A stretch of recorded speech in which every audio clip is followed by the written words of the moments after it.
Lucky మనం ఎక్కడికి వచ్చాం? టెంపుల్. దేవా ఎక్కడికి వచ్చాం నాన్న? టెంపుల్. బబ్లు మేమైతే అన్ఎక్స్పెక్టెడ్గా ఫ్యామిలీ మొత్తం టెంపుల్కి వెళ్దాం అనుకున్నాము. ఎక్కడికి వచ్చామో చూద్దామా మరి. గుడిమల్లం పరశురామేశ్వర స్వామి టెంపుల్. ఈ ఆలయం భారతదేశంలో అత్యంత పురాతనమైన శివాలయాల్లో ఒకటి.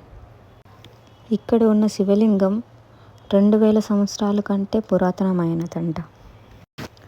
ఈ ఆలయ ప్రత్యేకత ఏమిటంటే శివలింగంపై పరశురాముడి మూర్తి చెక్కబడి ఉండటం. ఇలాంటి శివలింగం ప్రపంచంలో చాలా అరుదుగా కనిపిస్తుంది. ఈ ఆలయం సింపుల్ నిర్మాణంతో, ప్రశాంతమైన వాతావరణంతో భక్తులు ఆకర్షిస్తుంది. ఇక్కడికి వచ్చినప్పుడు మనసు ప్రత్యేకమైన శాంతి లభిస్తుంది. భక్తులు విశ్వాసంతో ప్రార్థిస్తే కోరికలు నెరవేరుతాయని నమ్మకం. మీకు చరిత్ర, ఆధ్యాత్మికత అంటే ఆసక్తి ఉంటే గుడిమల్లం ఆలయం తప్పక సందర్శించాల్సిన స్థలం. ఈ శివలింగాన్ని పరశురాముడు ప్రతిష్ఠించాడని పురాణ కథలు చెప్తున్నాయి. అందుకే ఈ ఆలయాన్ని పరశురామేశ్వర స్వామి ఆలయం అని కూడా పిలుస్తారు. ఇక్కడ శివుడు ఒక చేతిలో గుడ్డలు పట్టుకొని మరొక చేతితో జింకను పట్టుకున్న రూపంలో దర్శనమిస్తాడు.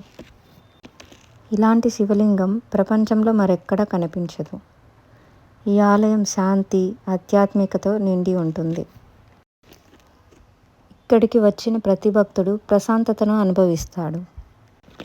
ఈ ఆలయం స్వర్ణముఖి నది ఒడ్డున ఉండటం వల్ల ఇక్కడికి వచ్చిన భక్తులకు ఒక ప్రశాంతమైన అనుభూతి కలుగుతుంది. ఇక్కడ శివుడిని దర్శనం చేసుకుంటే మనశ్శాంతి, శుభాలు కలుగుతాయని భక్తుల నమ్మకం. ఇంకా మా పిల్లలు చూడండి ఎలా ఆడుతున్నారో, చాలా బాగా ఎంజాయ్ చేశారు టెంపుల్లో. అయితే నేను ఎక్కడ పడిపోతారో అనుకుని భయపడ్డాము. ఈ టెంపుల్లో అయితే నా పర్సనల్గా చెప్తున్నాను, నాకు చాలా ప్రశాంతంగా అనిపించిందండి. టెంపుల్లో చాలా పీస్ఫుల్గా ఉన్నింది. ఇక్కడ ఉన్నది సుబ్రహ్మణ్య స్వామి.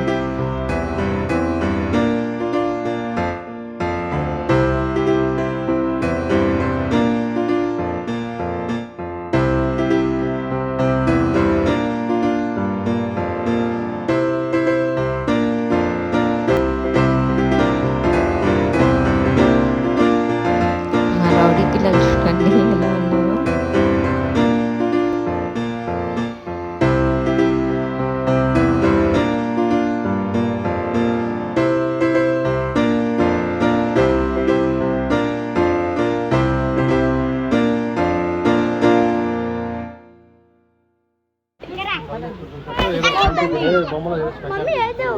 సూర్యుడు, సూర్య భగవానుడు.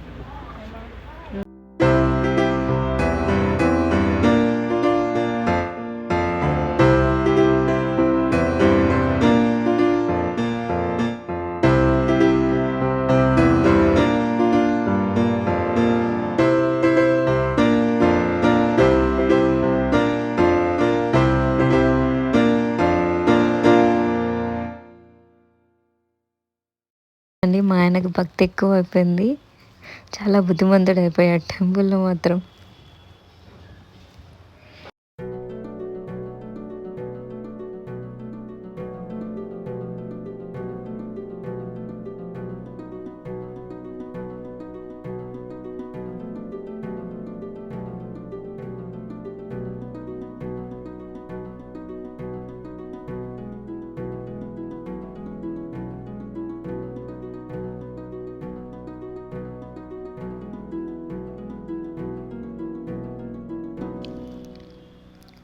ఈ బావిలో కాయిన్స్ వేసి మనం ఏదైనా కోరిక కోరుకుంటే నిజమవుతాయని నమ్మకం అంట.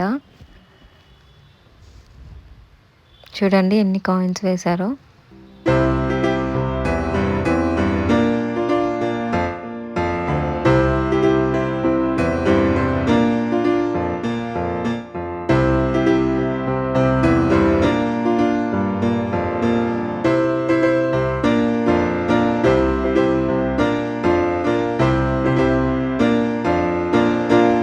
పిల్లలు పిల్లలు చూడండి, వాళ్ళకి ఏదో అర్థమైనట్టు డీప్గా చదువుతున్నారు అక్కడికి వెళ్ళి.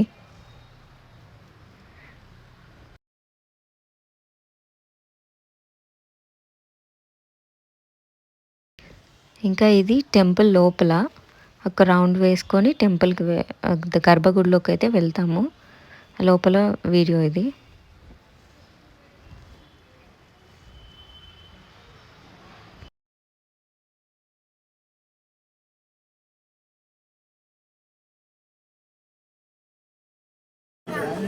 ఇది గర్భగుడిలో ఉన్న శివలింగం. చెప్పాను కదా వేటగాడి రూపంలో ఉంటారు. 60 సంవత్సరాలకు ఒకసారి ఆ రంధ్రం ద్వారా కాళహస్తి స్వర్ణముఖి నది నుండి నీళ్ళు వస్తాయి.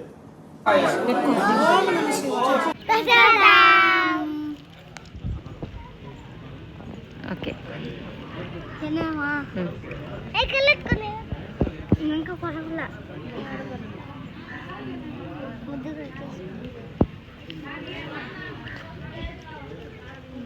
బయట వచ్చాకైతే నందీశ్వరుడు కనిపించాడు, అంటే ఎద్దు.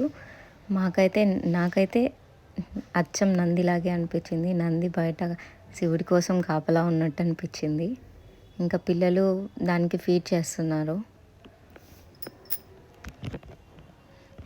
భయమే లేదు వాళ్ళకి, బాగా ఫీడ్ చేస్తున్నారు దగ్గరికి వెళ్ళి. పిల్లలు చూడండి ఎంత ఎంజాయ్ చేస్తూ పెడుతున్నారో భయం లేకుండా. నాకే భయం వేసింది దగ్గరికి వెళ్ళడానికి.